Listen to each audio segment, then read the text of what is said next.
C'est à Bourg-en-Bresse que se déroulait ce vendredi la 152e édition du concours de volailles d'exception, les Glorieuses de Bresse.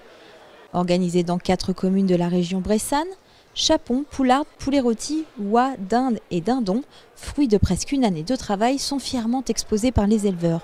Donc c'est important de concours, c'est important de voir, de présenter notre marchandise, notre produit, et de se comparer aux autres pour voir un peu chez soi, la marchandise est toujours jolie, tandis que quand on vient, qu'on expose, on voit qu'il y a une différence entre les divers producteurs. On a 9 mois d'élevage, 8 mois d'élevage, une phase démarrage qui dure 1 mois, et après il y a eu 7 mois les volailles sont sur les parcours, donc à l'herbe, l'herbe, elles peuvent gratter, trouver des insectes, se nourrir dehors, avec une alimentation bien sûr de céréales, maïs, blé, lait, poudre de lait. Et après derrière, il y a la phase de finition qui est 1 mois en épinette. Donc là on fait cuire du riz, on leur élabore un peu de la pâtée pour que la viande, pour que le chapon s'engraisse et se repose pour blanchir la viande pour avoir une viande de qualité.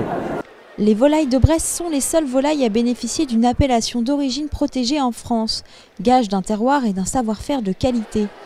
Signe bressan spécifique, après l'abattage, les éleveurs enveloppent les volailles dans des toiles d'origine végétale. Un travail d'hommes et de femmes en 3 étapes, l'emmaillotage, le serrage et le massage. Afin de faire une volaille de Bresse parfaite, mais aussi pour pouvoir la conserver jusque 21 jours.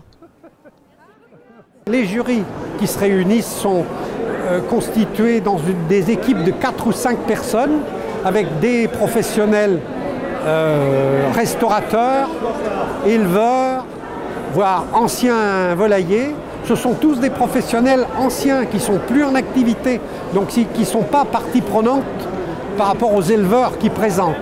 Et ces professionnels qui connaissent le métier, on va dire, ils ont l'habitude de classer, de juger les animaux en observant l'homogénéité des lots, en observant leur chair, en observant qu'ils sont bien chaponnés, puisqu'un chapon n'a plus de crête, sa crête a disparu, hein, en observant qu'ils ont bien la race de Bresse avec leurs plumes blanches, avec leurs pattes bleues, et en observant la bonne finition, la bonne préparation de ces animaux.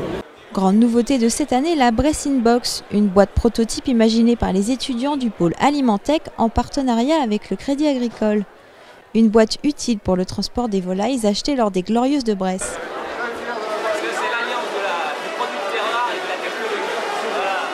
Sur cette journée, une dizaine d'éleveurs ont été récompensés pour leurs volailles de qualité. Pour ces derniers, à peine le temps de se reposer car dès le mois de février, il faudra déjà s'occuper des poussins qui seront peut-être exposés aux Glorieuses de Bresse de 2015.